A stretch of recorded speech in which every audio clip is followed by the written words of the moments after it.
Direktur Utama PT SUJ. Kemudian yang keempat, atas nama IS selaku Direktur Utama PT MSI. Yang kelima, penetapan tersangka atas nama TSEP, Direktur PT MT.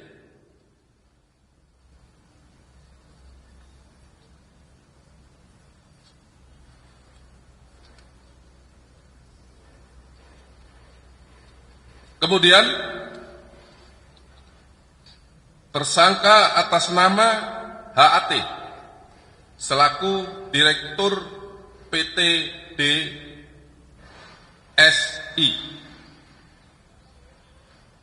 Ketujuh, tersangka atas nama ASB, Direktur Utama PT KTM.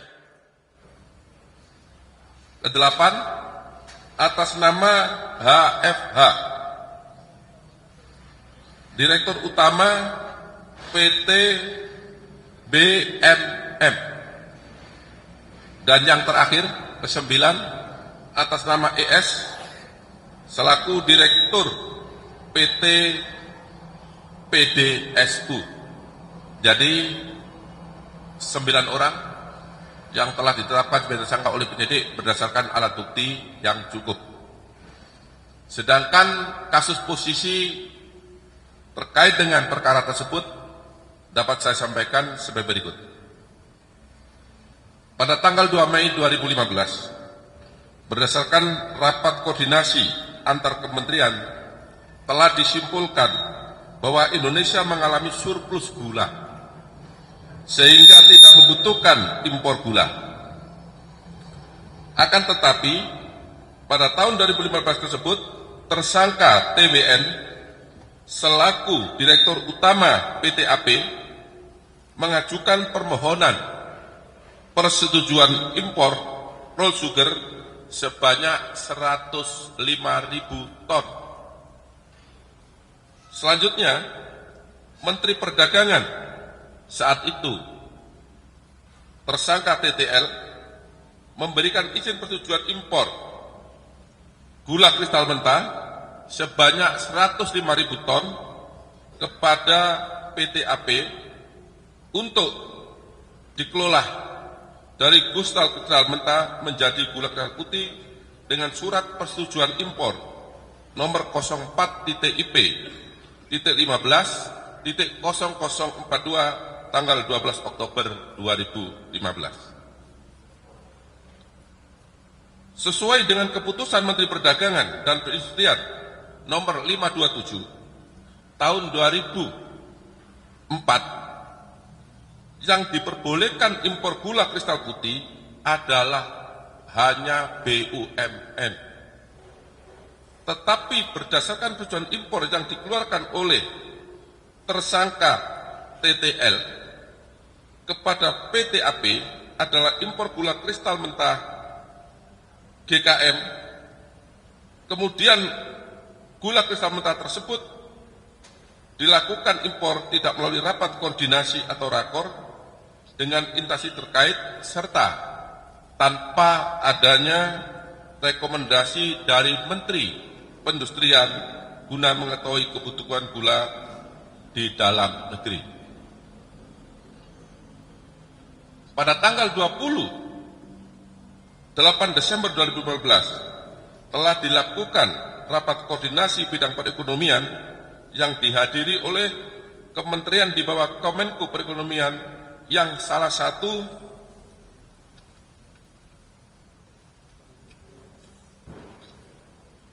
pembahasannya adalah bahwa Indonesia pada Januari sampai April 2016 diperkirakan terdapat kekurangan gula kristal putih sebanyak 200.000 ton. Namun dalam rapat tersebut tidak pernah diputuskan bahwa Indonesia memerlukan impor gula kristal putih. Selanjutnya, pada bulan November sampai Desember 2015, tersangka CS selaku Direktur Pengembangan Bisnis PT PPI telah memerintahkan staf senior manajer bahan pokok pada PT PPI untuk melakukan pertemuan dengan 8 perusahaan gula swasta, yaitu PT AP, PT AF, PT SUJ, PT MSI, PT PDSU, PT MT, PT DSI, PT BMM di gedung Equality Tower SCBD, di mana pertemuan tersebut dilakukan sebanyak 4 kali untuk ditunjuk sebagai pihak yang akan melaksanakan impor gula kristal mentah untuk kemudian diolah menjadi gula kristal putih. Jadi sebelum ada penandatanganan kontrak, ke-8 perusahaan tersebut sudah diundang lebih dahulu, sudah diberitahu bahwa mereka lah nanti yang akan melakukan pengadaan gula kristal mentah yang kemudian untuk diolah menjadi gula kristal putih dalam rangka stabilisasi harga pasar dan stok gula nasional. Pada bulan Januari 2016, Menteri Perdagangan saat itu, yaitu tersangka TTL, menandatangani surat penugasan kepada PT Perusahaan Perdagangan Indonesia atau PT PPI dengan surat nomor 51 tanggal 12 Januari 2016 yang berisi penugasan kepada PT PPI untuk melakukan pemenuhan stok gula nasional dan stabilisasi harga gula melalui kerjasama dengan produsen gula dalam negeri untuk memasok atau mengelola gula kristal mentah atau impor menjadi gula kristal putih sebanyak 300.000 ton. Jadi penugasannya baru belakangan setelah mereka dilakukan rapat 4 kali untuk ditunjuk sebagai importer gula. Kemudian PT PPI membuat perjanjian kerjasama dengan 8 perusahaan tersebut.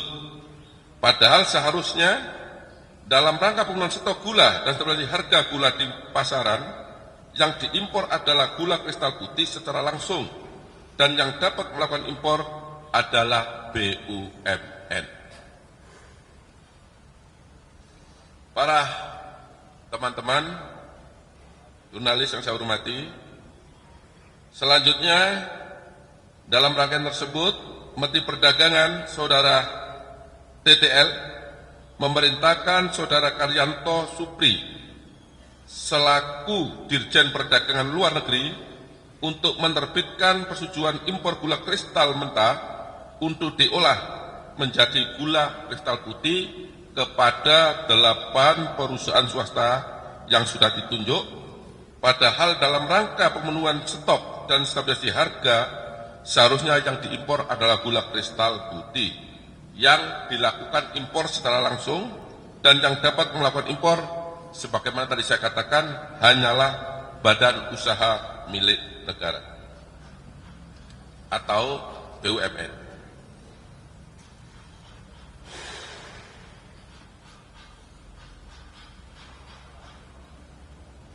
Selain daripada itu, persetujuan impor dari Kementerian Perdagangan tersebut di atas diterbitkan tanpa adanya rekomendasi dari Kementerian Perindustrian serta dilakukan tanpa adanya rapat koordinasi dengan instansi lain yang terkait.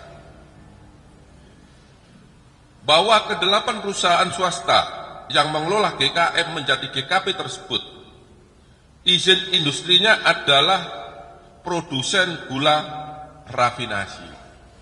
Jadi 8 perusahaan tadi yang saya sebut itu izin usahanya adalah di bidang gula rafinasi, yang berdasarkan ketentuan pasal 9 Permendagri nomor 117 tahun 2015 menyatakan bahwa GKM yang diimpor tersebut hanya dapat diolah menjadi GKR untuk memenuhi kebutuhan sektor industri makanan, minuman, dan farmasi, serta tidak dapat diperdagangkan atau dipindah tangankan kepada pihak lain. Setelah ke-8 perusahaan swasta tersebut mengimpor dan mengelola GKM menjadi GKP, selanjutnya PT PPI seolah-olah membeli gula tersebut. Padahal senyatanya,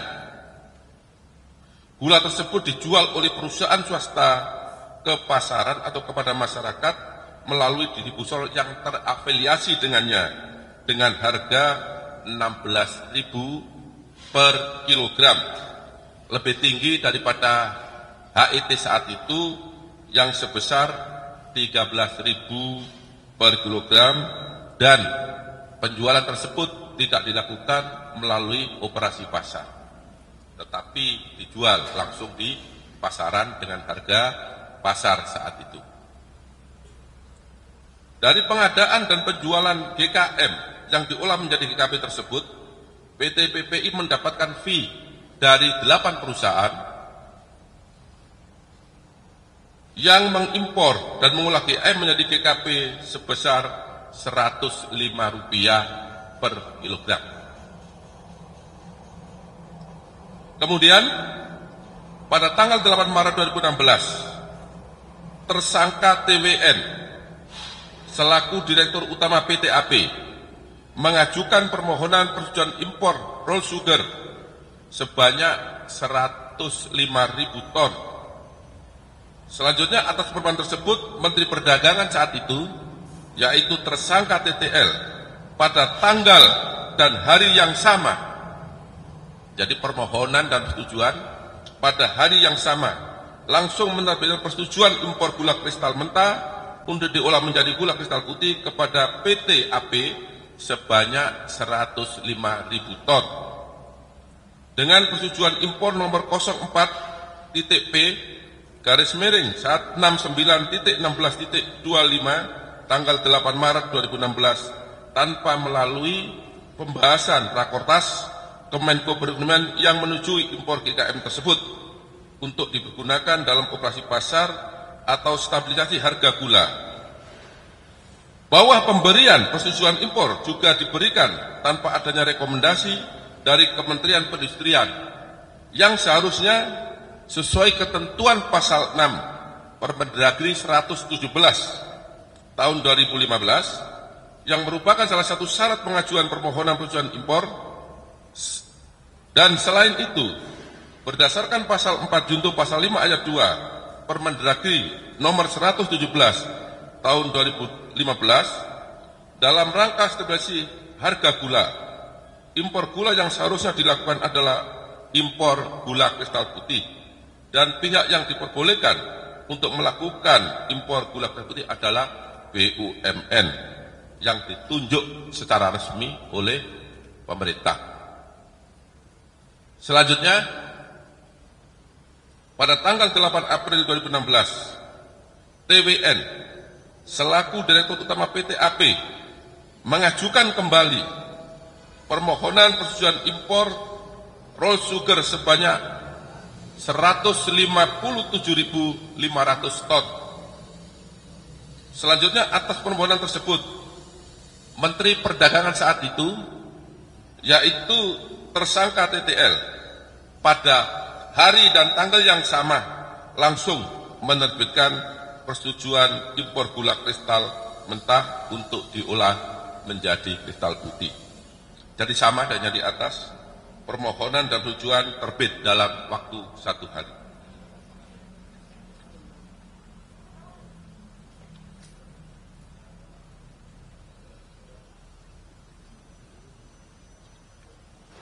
Yang diberikan kepada PT AP sebanyak 157.500 ton dengan persetujuan impor nomor 04.P.69.16.00/2008 tanggal 8 April 2016 tanpa melalui pembahasan Rakortas Kemenko Perekonomian yang menyetujui impor GKM tersebut untuk dipergunakan dalam operasi pasar atau stabilisasi harga gula.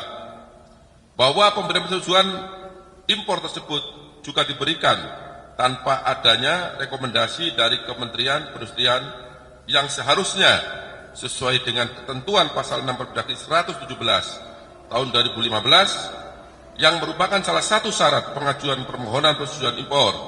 Selain itu, berdasarkan pasal 4 junto pasal 5 ayat 2 Permendagri 117 tahun 2015 dalam rangka stabilisasi harga gula, impor gula yang seharusnya dilakukan adalah impor gula kristal putih dan pihak yang diperbolehkan untuk melakukan impor gula kristal putih adalah BUMN yang ditunjuk secara resmi oleh pemerintah.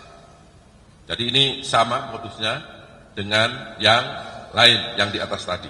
Tetapi ini harus saya jelaskan satu persatu karena ini tersangkanya ada 9, jadi masing-masing melakukan permohonan, melakukan kegiatan importasi gula. Kemudian pada tanggal 28 April 2016, tersangka TWN selaku Direktur Utama PT AP, tersangka WN selaku Presiden Direktur PT AF, tersangka HS selaku Direktur Utama PT SUJ, tersangka IS selaku Direktur Utama PT MSI, tersangka TSEP selaku Direktur PT MT, tersangka HFH selaku Direktur PT BMM, tersangka ES selaku Direktur PT PDSU, dan PT DUS mengajukan permohonan persetujuan impor raw sugar dengan total sebanyak 200.000 ton. Selanjutnya atas permohonan tersebut, Menteri Perdagangan saat itu yaitu tersangka TTI memerintahkan Saudara Karyato Supri selaku PLT Dirjen Perdagangan Luar Negeri untuk menerbitkan persetujuan impor gula kristal mentah untuk diolah menjadi gula kristal putih kepada 8 perusahaan sebagaimana yang telah saya sebutkan tadi di atas.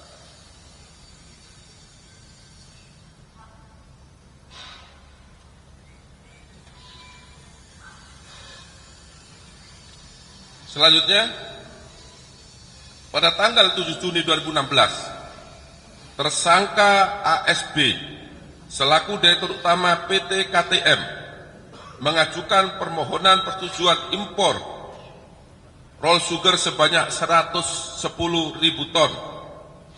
Selanjutnya atas permohonan tersebut, Menteri Perdagangan pada saat itu, yaitu tersangka TTL, menerbitkan persetujuan impor gula kristal mentah untuk diolah menjadi gula kristal putih sejumlah 110.000 ton dengan surat persetujuan impor nomor 04.PI.16.16.0052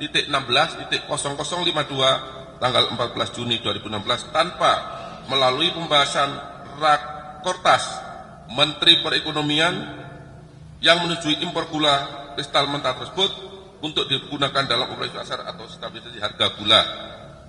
Bahwa pemberian persetujuan impor tersebut juga diberikan tanpa adanya rekomendasi dari Kementerian Perindustrian yang seharusnya sesuai dengan ketentuan pasal 6 pasal 6 Permendag nomor 117 tahun 2015 merupakan salah satu syarat pengajuan permohonan persetujuan impor. Selain itu juga berdasarkan ketentuan pasal 4 junto pasal 5 ayat 2 Permendagri 117 tahun 2015 bahwa dalam rangka stabilisasi harga gula impor yang seharusnya dilakukan adalah impor gula kristal putih dan pihak yang memperoleh yang diperbolehkan untuk melakukan impor gula kristal putih adalah BUMN yang ditunjuk secara resmi oleh pemerintah. Jadi pelanggaran hukumnya sama oleh 9 perusahaan tersebut.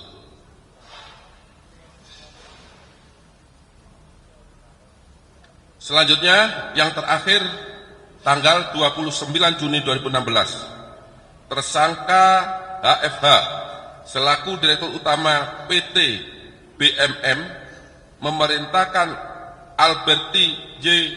Tobubu selaku Direktur PT BMM untuk mengajukan permohonan persetujuan impor raw sugar sebanyak 20.000 ton. Selanjutnya, atas permohonan tersebut, Menteri Perdagangan saat itu tersangka TTL memerintahkan Saudara Karyoto Supri selaku PLT Dirjen Perdagangan Luar Negeri untuk menerbitkan persetujuan impor gula kristal mentah untuk diolah menjadi gula kristal putih sebanyak 20.000 ton. Pemberian tersebut tanpa melalui pembahasan rakortas Kemenko Perekonomian, sama sebagaimana yang telah saya sebutkan tadi di atas. Bahwa dengan adanya penerbitan persetujuan impor gula kristal mentah menjadi gula kristal putih oleh Menteri Perdagangan saat itu Saudara TTL selaku tersangka kepada para tersangka yang merupakan pihak swasta sebagaimana saya sebutkan 9 orang tersebut di atas, menyebabkan tujuan stabilisasi harga dan pemenuhan stok gula nasional dengan cara operasi pasar pada masyarakat tidak tercapai.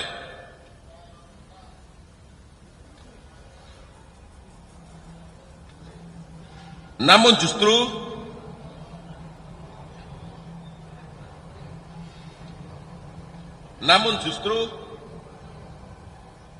memberikan keuntungan kepada para pihak swasta dan mengakibatkan kerugian keuangan negara.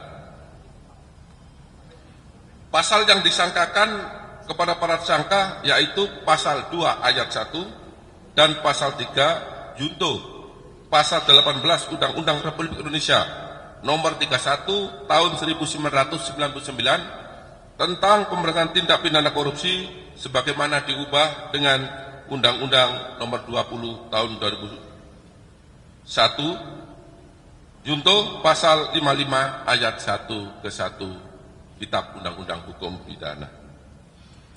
Kemudian terhadap 9 orang yang telah ditetapkan sebagai tersangka, 7 orang dilakukan penahanan rutan. Yang pertama adalah tersangka TWN, ditahan untuk 20 hari ke depan, akan dilakukan penahanan di Rutan Salemba, Cabang Kejaksaan Agung. Kemudian untuk tersangka WN, sama, ditahan 20 hari ke depan, dilakukan penahanan di Rutan Salemba, Cabang Kejaksaan Negeri Jakarta Selatan. Yang ketiga, tersangka HS, dilakukan penahanan 20 hari ke depan di Rutan Salemba, Cabang Kejaksaan Negeri Jakarta Selatan.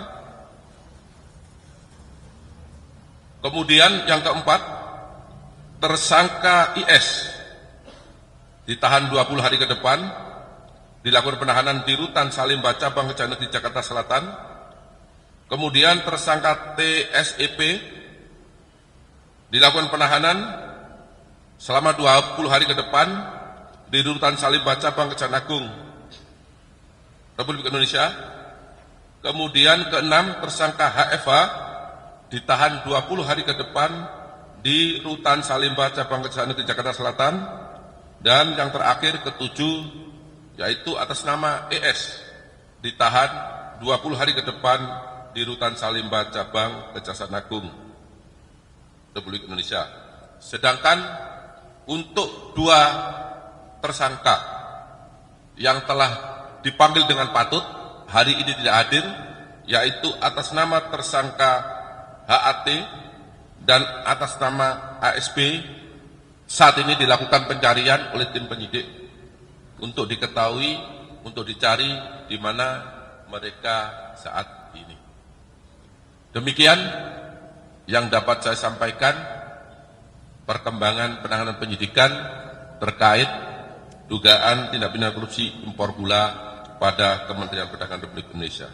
Saya akhiri dan saya mohon maaf apabila ada kata-kata yang kurang jelas, yang kurang dimengerti. Saya mohon maaf. Wabillahi taufiq wal hidayah.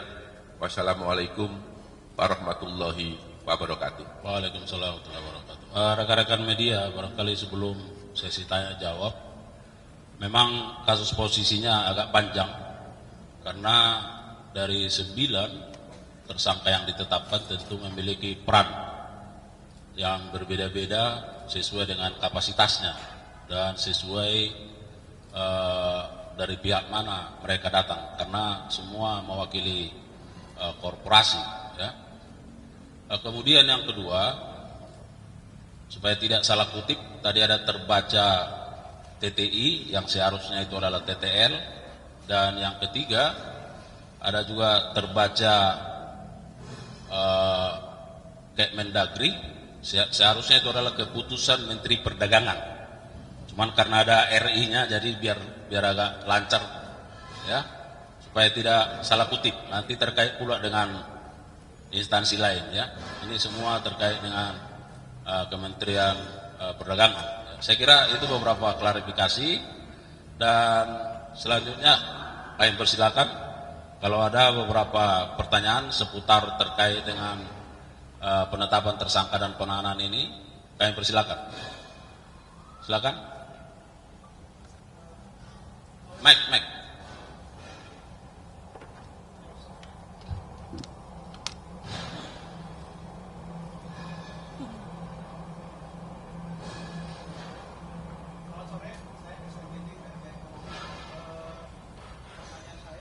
Dijelaskan 9 tersangka dari korporasi, lalu dari PPB yang sudah lama, dan menteri.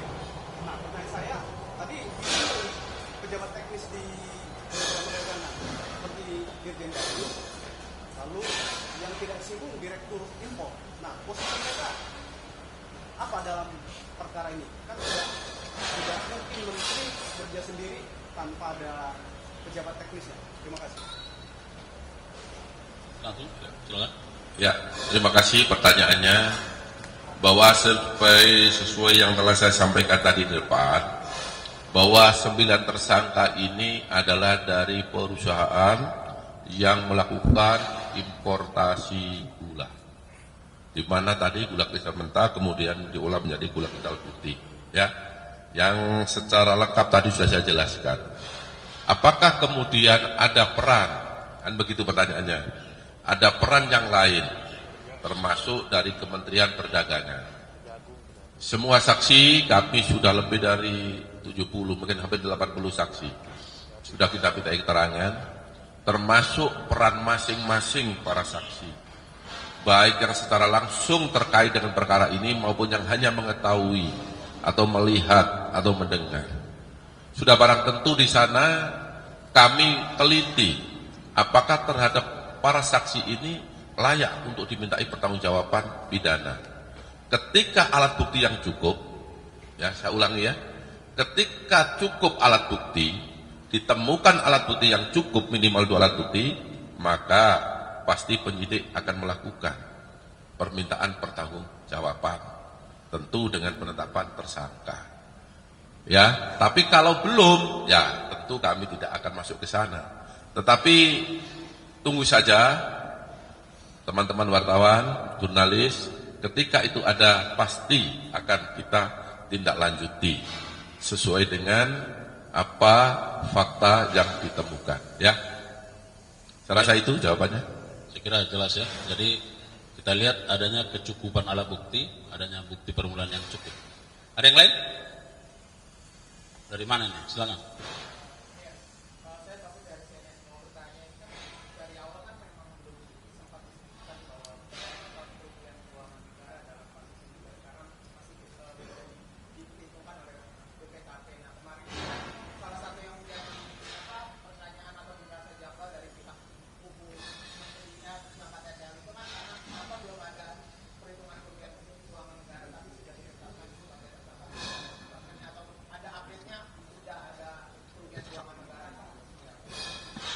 Sudah.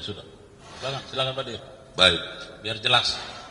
Untuk terkait kerugian keuangan negara, ya, dulu sudah pernah saya sampaikan bahwa kita menetapkan tersangka itu sudah barang tentu sudah ditemukan adanya kerugian keuangan negara. Tidak mungkin penyidik menetapkan tersangka itu tanpa ada unsur kerugian keuangan negara. Kerugian saat itu kami peroleh setelah gelar dengan BPKP dan dituangkan dalam risalah hasil ekspos. Sehingga kami yakin setelah kita ekspos dengan BPKP, waktu itu ditemukan kerugian sekitar 400 juta rupiah. Maaf, 400 miliar rupiah. Seiring dengan perkembangan, karena data terus diupdate oleh penyidik dan penghitungan terus dilakukan oleh BPKP, setelah 9 perusahaan ini masuk semua, ternyata kerugiannya lebih daripada 400. Dan ini sudah fix, nyata, real. Berapa jumlahnya? Berdasarkan hasil penghitungan kerugian keuangan negara yang dilakukan oleh BPKP adalah 578 miliar 105 juta 411.622 rupiah, 47 ya, 47. Apa ini? Kalau di bawah rupiahnya apa? Sen. Itu penghitungannya, ya. Jadi kami penyidik tidak mungkin menetapkan bahwa unsur tindak pidana korupsi pasal 23 terpenuhi ketika belum ada kerugian keuangan negara. Ya, cukup ya. Baik, silakan.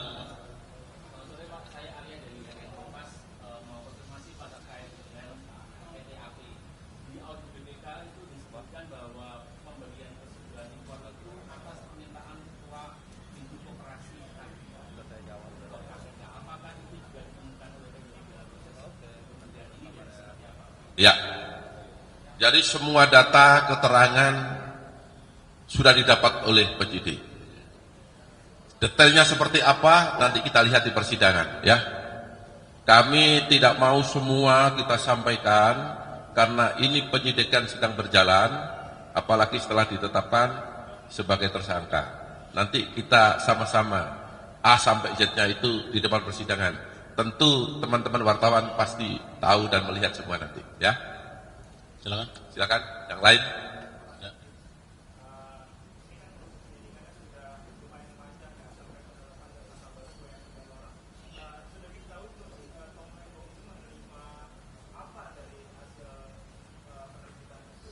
Ya, nanti sabar, ya. Nanti di sidang pengadilan akan kita buka semuanya. Kan saya sudah bilang bahwa penyidikan ini ada teknisnya. Tidak semuanya harus disampaikan di sini. Apa? Kapan? Ya nanti di sidang pengadilan. Terbuka untuk umum. Ya. Baik, saya kira satu lagi. Masih ada? Atau cukup? Saya kira sudah jelas ya. Ini sudah azan. Cukup. Ya. Terakhir, ya.